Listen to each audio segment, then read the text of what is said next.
Il était une fois, une vie. Ce qui est le plus beau, ce qui est le plus grand, ce ne sont pas les miracles des tours de magie d'une divinité de banlieue, c'est dans l'amour entre les gens. C'est une nouvelle contant les histoires des amours au quotidien, d'amour de tous les jours, d'amour entre des personnes, simples mais sincères. Des personnes que l'on a transformées en des personnages arides, sans demander leur permission. Chapitre 6, le songe de Yeshua. Ce soir-là, Yeshua se mit au lit, profondément troublé, le chagrin pour la perte de Zoskal le touchait toujours autant, et les émotions fortes vécues dans cette relation d'adieu avec Aweda le rendaient aussi profondément triste. Ces deux épisodes mis ensemble avaient fait surgir un tel sentiment d'amour en lui qu'il en était encore profondément bouleversé. Il ressentait le mal causé par cette trop grande intensité de l'amour de une intensité, dont le corps humain qui n'est pas fait pour la supporter. Pas un mal mauvais, mais comme une lumière trop forte, trop éblouissante, pour ses yeux d'humain. Malgré tout, il réussit à s'endormir dans un sommeil profond et paisible. À peine les yeux fermés et parti pour le pays des songes, lorsqu'il prit connaissance de l'environnement de son rêve, il fut décontenancé. Il se retrouvait dans un lieu qu'il ne reconnaissait pas, complètement nu, et se demanda alors si ceci était tout simplement un songe dû à ce qu'il avait vécu plus tôt dans la soirée avec Aweda. Mais à ce moment, il fut surpris de voir approcher Zoskal, nu lui aussi. Bonsoir Yeshua. Comment vas-tu ce soir? Yeshua en resta bouche bée. Mais comment? Tu es mort. Je dois rêver alors. Oui, c'est ça, je rêve. Un cauchemar même. Nu au milieu de nulle part et toi Zoskal qui apparaît devant moi. Non Yeshua. Tu ne rêves pas. Ton corps rêve mais pas ton esprit. Vois-tu?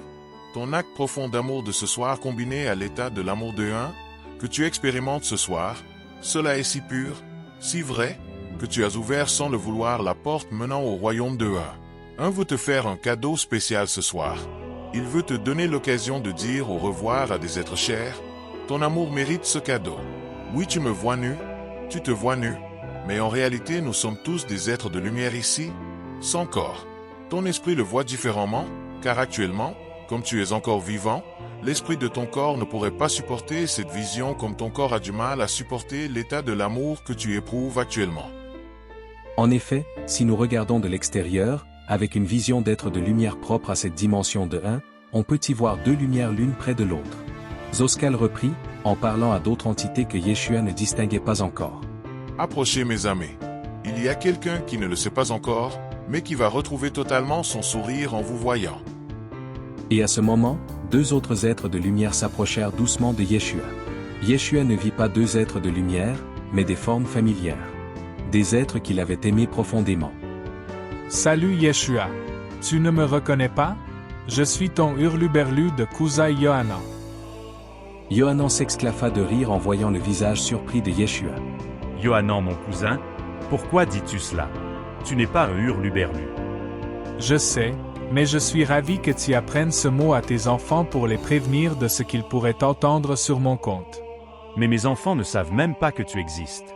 Tu sais Yeshua, dans le royaume de votre lecture du temps n'existe pas, et je sais alors ce que tu vas dire sur moi à tes enfants dans un avenir proche. Mais je ne t'en dis pas plus, tu dois vivre ta vie pleinement, même les côtés qui seront moins agréables pour toi.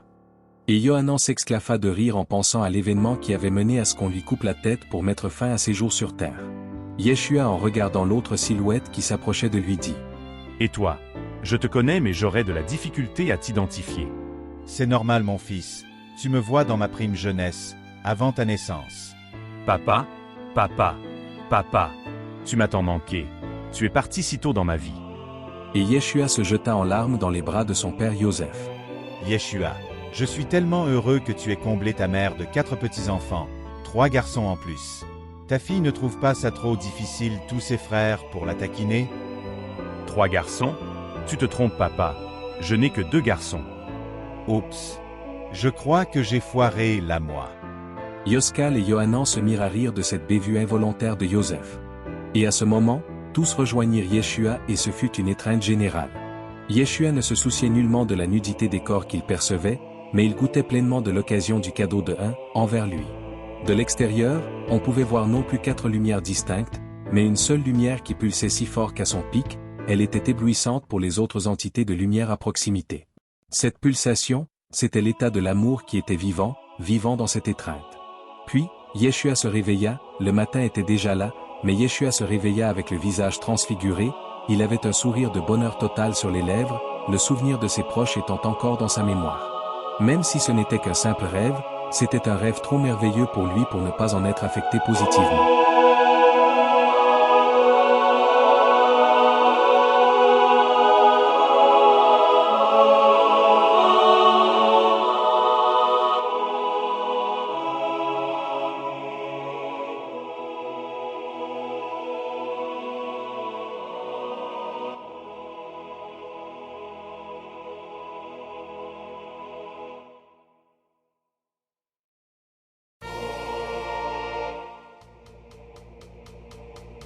À son réveil, Myriam remarqua le changement drastique dans l'humeur de son époux par rapport à la veille. Elle demanda à Yeshua, « Chérie, tu as dû faire un rêve merveilleux cette nuit, je ne te reconnais plus, ton sourire est éblouissant. » Yeshua lui répondit avec des larmes de joie, « Oh Myriam, tu n'as pas idée, comme tu n'as pas idée. » Myriam ne le questionna pas plus avant, elle était tellement heureuse du bonheur de Yeshua. En effet, la veille au soir, Yeshua, après une absence prolongée, avait rejoint Myriam dans la chambre avec un regard bouleversé. Elle n'avait pas posé de questions alors, se disant que son mari lui communiquerait ses soucis s'ils devaient être communiqués. Il existait une relation de confiance entre Myriam et Yeshua où chacun pouvait avoir son propre jardin secret, sans devoir rendre de compte à l'autre. Cette liberté d'être, fortifiait la confiance existante entre eux et favorisait la confidence sans être jugé par l'autre. Mais voir son mari si heureux et rayonnant de joie en ce moment, elle ne pensait même plus à le questionner sur tout ceci. Elle voulait juste que cela dure. Après la prière matinale et un bref déjeuner silencieux, la petite famille quitta Aweda et son épouse en les remerciant de leur hospitalité. Yeshua observa Aweda longuement dans les yeux pour une dernière fois avec son visage transfiguré, une larme de joie discrète coula du visage de Yeshua et ils partirent en silence. Aweda, après ce qui s'était passé la veille, en conclua que durant la nuit, son ami avait vécu quelque chose de profondément bouleversant, et que cela avait transformé sa peine en un bonheur immense. Aweda était alors profondément heureux pour Yeshua, les adieux tristes et déchirants de la veille s'étaient alors transformés en quelque chose d'autre que lui-même ne comprenait pas vraiment, mais juste avoir le bonheur de son ami le rendait heureux.